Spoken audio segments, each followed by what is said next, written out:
Hi, welcome to my YouTube channel. This YouTube encompasses solving real estate issues. Today, we will look at how to buy your first investment property in 2025. If you are thinking about buying your first investment property in 2025, but feeling lost in a sea of confusing terms, rising interest rates, and social media hype, don't worry, you're not alone. The good news is that you don't need to be a millionaire, have perfect credit, or wait for a perfect time.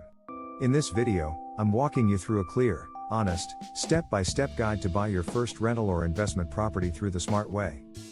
And if you stick around till the end, I'll give you my personal checklist to evaluate any property in under 10 minutes.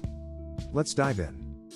The first step is starting with a strategy. Before you start browsing Zillow or calling realtors, you need to answer one key question. Why are you investing in real estate?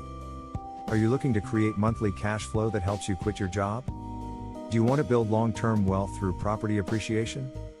Or are you simply looking for a hedge against inflation and a way to diversify your portfolio? Get clear on your reason, because that will drive every decision you make, from what kind of property you buy to where you buy it.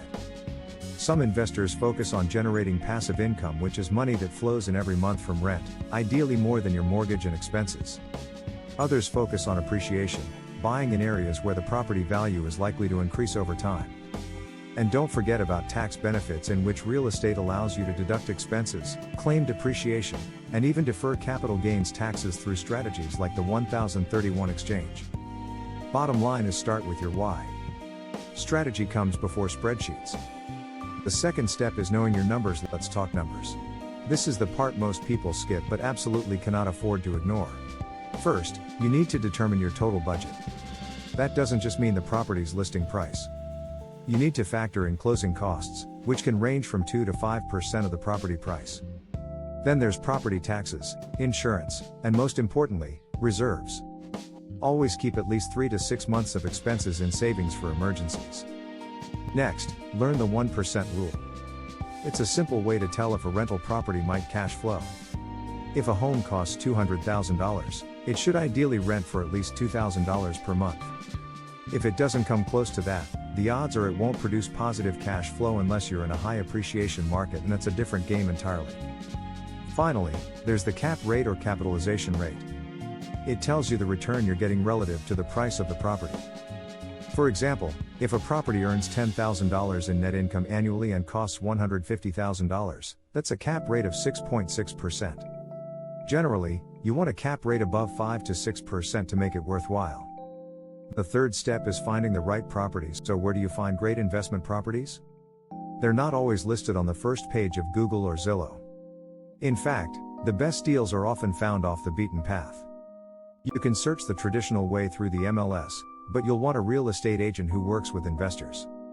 They'll understand your needs and help you avoid overpaying. You can also look for off-market deals.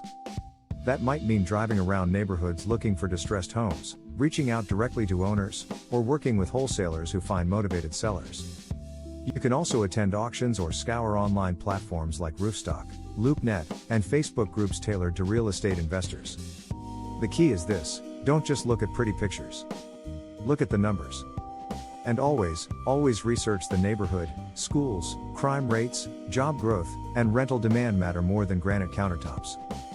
The fourth step is creative ways to finance your first deal. Here's a myth: you need a huge down payment and perfect credit to get into real estate. This is not true. While a traditional mortgage might require 20 to 25% down for an investment property, there are ways to buy with much less. For instance, if you're willing to live in the property even temporarily, you could use an FHA loan or a conventional loan with just 3.5% down, and rent out part of the space.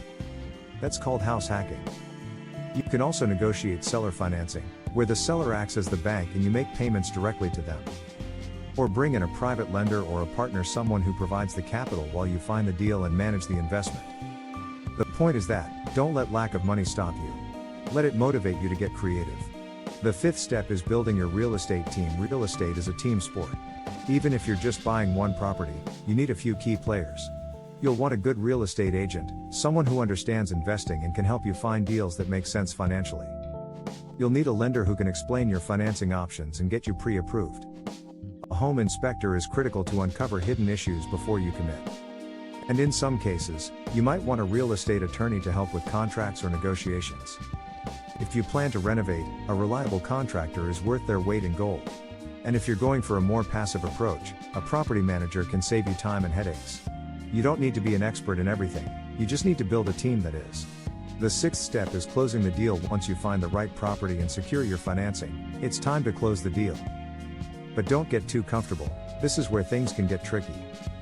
You'll submit your offer, possibly negotiate with the seller, and then enter a period called due diligence. During this time, you'll get the property inspected, make sure the numbers still make sense, and ensure your financing is moving forward.